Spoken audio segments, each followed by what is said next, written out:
Hello and welcome to my YouTube channel Easy Way. I am Mohammad Iqbal. नाजरीन, आपने देखा होगा बल्कि सुना होगा कि गुज़श्ता 2-4 दिनों से पाकिस्तान की सारी सिविल और मिलिट्री की आदत सऊदी अरब के अंदर मौजूद है। वहाँ पर उनका बड़ा वार्मली इस्तकबाल किया गया, बहुत सारे मुआहदों पर दस्तखत हुए और एक दोस्ती और गर्मजोशी का माहौल बना हुआ है। लेकिन ये दोस्ती और गर्मजोशी का माहौल कुछ दिन पहले तक पाकिस्तान और सऊदीया के दरमियान ताल्लुकात में मौजूद नहीं था, यानी ताल्लुकात में किसी किस्म का तनाव था। ये तनाव यकायक यानी सडनली किस तरह से दोस्ती और गर्मजोशी में तब्दील हुआ, इसको जानने के लिए इसको जानने की कोशिश करते हैं।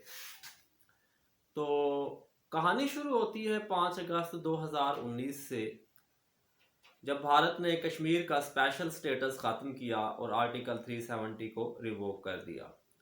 तो पाकिस्तान को तवक्को थी कि सऊदी अरब और दूसरे गल्फ़ कंट्रीज़ वो ब्रादरली रिलेशंस पाकिस्तान के साथ रखने की वजह से बड़ा रोबस्ट स्टैंड लेंगे इंडिया के ख़िलाफ़, उसको कंडेम करेंगे और उसको प्रेशराइज़ करेंगे कि वो अपना ये स्टेटस, बल्कि उसने जो कॉन्स्टिट्यूशन में तब्दीली की है उसको वापस ले। लेकिन अनफॉर्चुनेटली ऐसा नहीं हो सका, क्योंकि सऊदी अरब भारत के साथ ताल्लुकात ख़राब नहीं करना चाहता। तो 2019 के अंदर सितंबर में जब इमरान खान अमेरिका के दौरे पर गए यूनाइटेड नेशंस की जनरल असम्बली में खिताब करने, तो वहाँ पर उनकी मुलाकात हुई तैयब अर्दोगान से और मलेशिया के महातीर मोहम्मद से। तो इन तीनों ने मिलकर ये फैसला किया कि हमें मुस्लिम ममालिक का जो अर्लियर पहला पुराना ब्लॉक है OIC, इससे निकल कर कोई और फोरम बनाना चाहिए जो जदीद दुनिया के तकाज़ों के मुताबिक मुस्लिम उम्मा को जो जिन मसाइल का सामना पेश है उसको क्या किया जाए, हल किया जाए। तो इस मुलाकात के दरमियान तय पाया कि मलेशिया के दारुल हुकूमत कुआलालंपुर के अंदर एक मीटिंग बुलाई जाएगी, कुआलालंपुर समिट, जिसमें तमाम मुस्लिम ममालिक के सरबराहान को मदऊ किया जाएगा। तो जब ये चीज़ सऊदी अरब ने देखी तो उसको परेशानी लाक हुई कि मुस्लिम उम्मा की क़यादत हमारे हाथों से निकल रही है।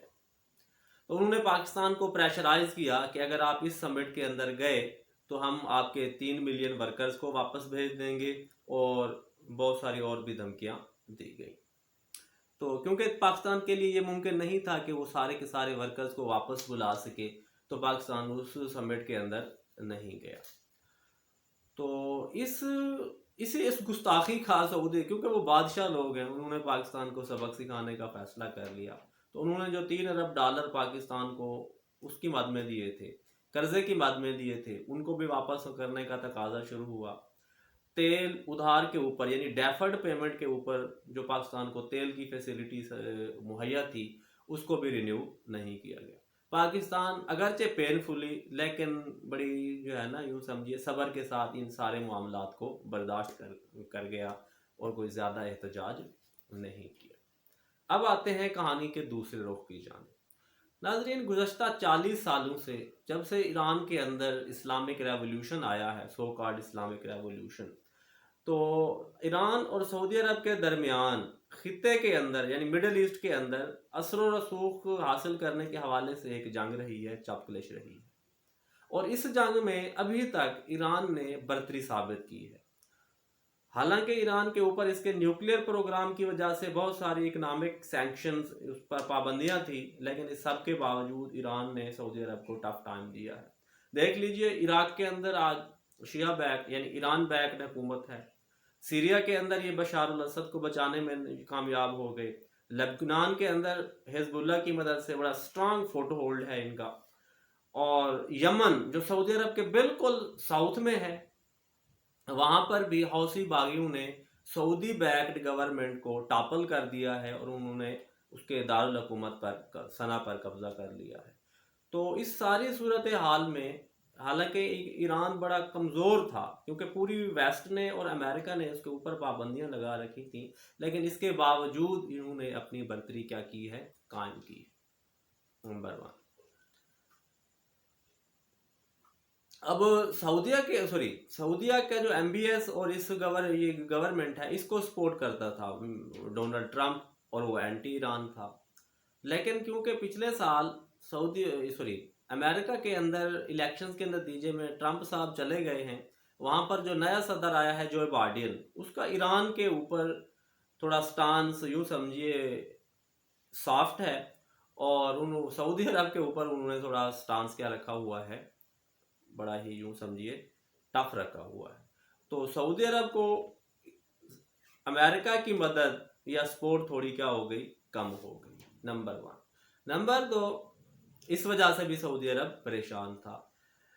चाइना ने ये पिछले साल 2020 में ये फैसला किया कि वो ईरान के अंदर $400 बिलियन की इतनी बड़ी अमाउंट की वो इन्वेस्टमेंट करेगा। अगर ये इन्वेस्टमेंट चाइना ईरान के अंदर कर लेता है तो वेस्ट और अमेरिका जितनी भी सैंक्शंस लगा लें ईरान के ऊपर, ये सैंक्शंस मीनिंगलेस रहेंगी, क्योंकि ईरान अपना तेल चाइना को बेचना शुरू कर देगा और वो बेल्ट एंड रोड इनिशिएटिव का क्या बन जाएगा, हिस्सा बन जाएगा। तो इस सारी सूरत हाल के अंदर सऊदी अरब ने जब आपने ये देखा है, और लीडरशिप ने, और बड़ा अच्छा उन्होंने ये सेंस किया है कि अमेरिका की तरफ से भी सपोर्ट कम हुई है, ईरान अपना स्ट्रैंगल होल्ड टाइट कर रहा है, तो उनके लिए कोई और चारा नहीं था कि ईरान के साथ वो क्या करें, दोस्ती का हाथ बढ़ाएं। तो पिछले 1-2 महीनों से इराक के अंदर सऊदी अरब और ईरान के दरमियान एक मुज़ाकरात का सिलसिला चल रहा है। तो इन मुज़ाकरात को मीनिंगफुल बनाने के लिए सऊदी अरब ने ये फैसला किया कि पाकिस्तान को इसके अंदर बतौर मीडिएटर, बतौर सालिस के तौर पर क्या किया जाए, शामिल किया जाए, क्योंकि ईरान के साथ हमसाया होने के नाते हमेशा पाकिस्तान के ताल्लुकात ज़्यादातर बेहतर रहे हैं, और पाकिस्तान बड़ा वेहेमेंट यानी वोकल एडवोकेट रहा है सऊदी अरब और ईरान के दरमियान दोस्ती का। तो इस तनाजुर में पाकिस्तान से ये दरख्वास्त की गई कि सऊदी अरब और ईरान के दरमियान यानी हमारे मामलात को थोड़ा क्या कीजिए, ठंडा कीजिए। तो ये सारी गर्म जोशी, सारी दोस्ती उसी सिलसिले के अंदर मौजूद है। अब नई बात और या अगली बात कि सऊदी अरब और दूसरे गल्फ कंट्रीज़ ने पाकिस्तान को कश्मीर के इशू के ऊपर सपोर्ट नहीं किया, या उस तरह से सपोर्ट नहीं किया जिस तरह से इसको करना चाहिए था।